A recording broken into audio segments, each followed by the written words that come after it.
Hey everybody, I'm back with another video to show you some of the new babies that hatched this year. I want to show you a clutch that had some amazing odds. It's a very genetically complex clutch, so I want to show you that. First one I'm going to show you is a new genetic stripe combo that I hatched out. This one, I'm only going to show you one baby from this clutch because it's the only one that came out remarkable, I think. But this one was from a Leopard genetic stripe bred to a bamboo het genetic stripe. So a lot of you know that I'm really hitting the Leopard genetic stripe stuff pretty hard. I've got it in normal leopard stripes. I've got pastels. I've got bananas, orange dream. I'm trying to get as many different genetic stripe combos to have leopard in them as possible. I just think that that's the way that genetic stripes are going, other than genetic stripe clowns, which is a whole other thing, but that's completely awesome too. But anyway, I'm really trying to work the genetic stripes leopards into as many projects as I can. So this baby right here hatched out from that clutch that I just told you, from a Leopard het genetic stripe, or I'm sorry, a Leopard genetic stripe bred to a bamboo het genetic stripe. This is the Leopard bamboo genetic stripe. I just first started making bamboo genetic stripes 2 years ago. I think it was 2019. And actually first started making the Leopard genetic stripes at the same time, so I was able to combine them. I was kind of hoping that we would see the thick leopard striping on either side of the back, but you can see what it did to the color. Like, I don't know, I think this snake is really cool. It's got, the sides are, like the back is really bright. It does have pretty distinct striping on either side, but it's not wide the way most Leopard G-Stripe combos are.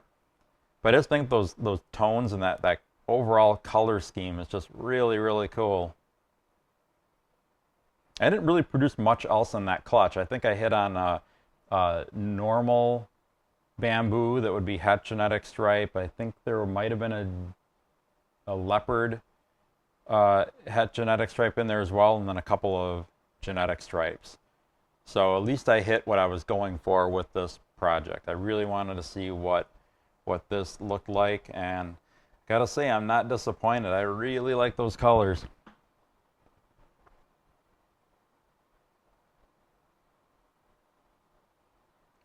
So I'm not sure where to go with this project next.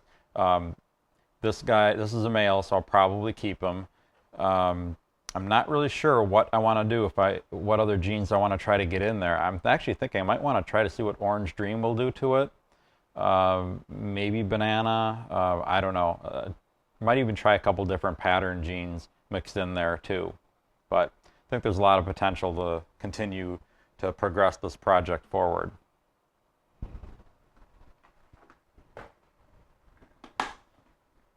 Okay, now I got a little bit of story time here first to give you some background on this clutch. So I made my my leopard, still got leopard on the brain right now.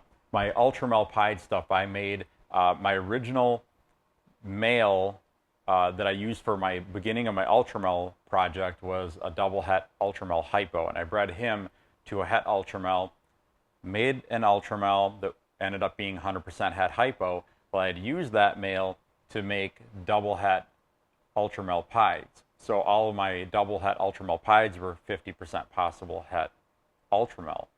Well, some of them proved out, and I actually produced, a couple of years ago, I produced an Ultramel hypo Pied. So it's a triple-recessive snake, which is not easy to do, but I basically did it on accident. So I got really lucky there, and so thrilled that I was able to. So I also, in those clutches, I produced several Pieds that were possible het Ultramel and ended up also being possible het hypo. So I kept some of those back, and this year I bred them to the Ultramel hypo Pied. So I bred Ultramel hypo Pied to Pied, possible het Ultramel, possible het hypo. So I've got one gravid female right now, but I have another female that laid a couple months ago, and her baby's just hatched. I want to show you what I got. So the female is a Pied, and she's possible double het for Ultramel and hypo. Here's the first one. This is a really nice hypo Pied. So you knew every baby was going to come out pied, and they had the possibility of coming out with hypo and or ultramel. So I proved that pied female to be 100% het hypo.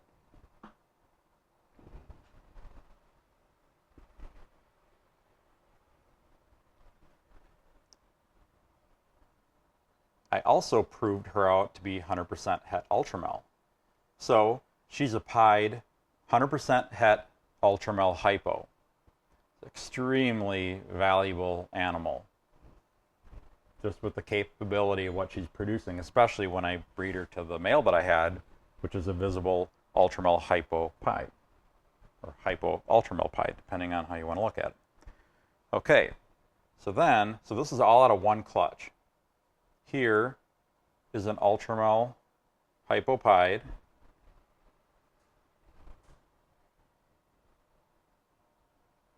Here's another one.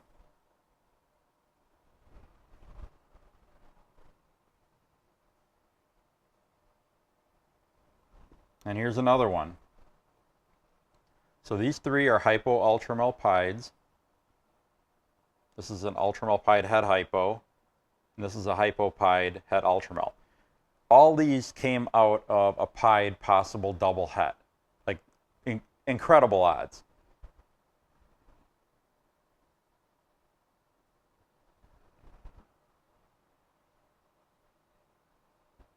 So thrilled with how this clutch turned out.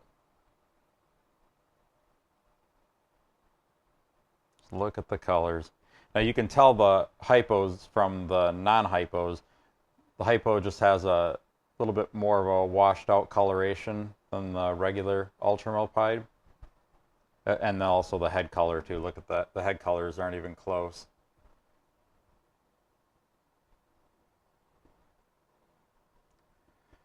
So yeah, it just goes to show you that sometimes holding on to possible hets and possible double hets and things like that sometimes work out really well. A lot of times they don't, but that's the gamble that you have to take. It helped that the male that produced this is a visible hypo ultramel pied. I mean, then you knew nothing would come out any worse than being 100% triple het. Or actually, I guess they would be all pied 100% double het with the babies. But yeah, every baby ended up being at minimum of a double recessive. You know, these two are double recessives, these three are triple recessives. And the nice thing about this is this one now is 100% het ultramel, and this one is 100% het for hypo. So yeah, pretty fantastic clutch. Not all clutches turn out this awesome, but when they do, I gotta show them off because I'm really proud of this clutch and really thrilled that I was lucky enough to hit these odds.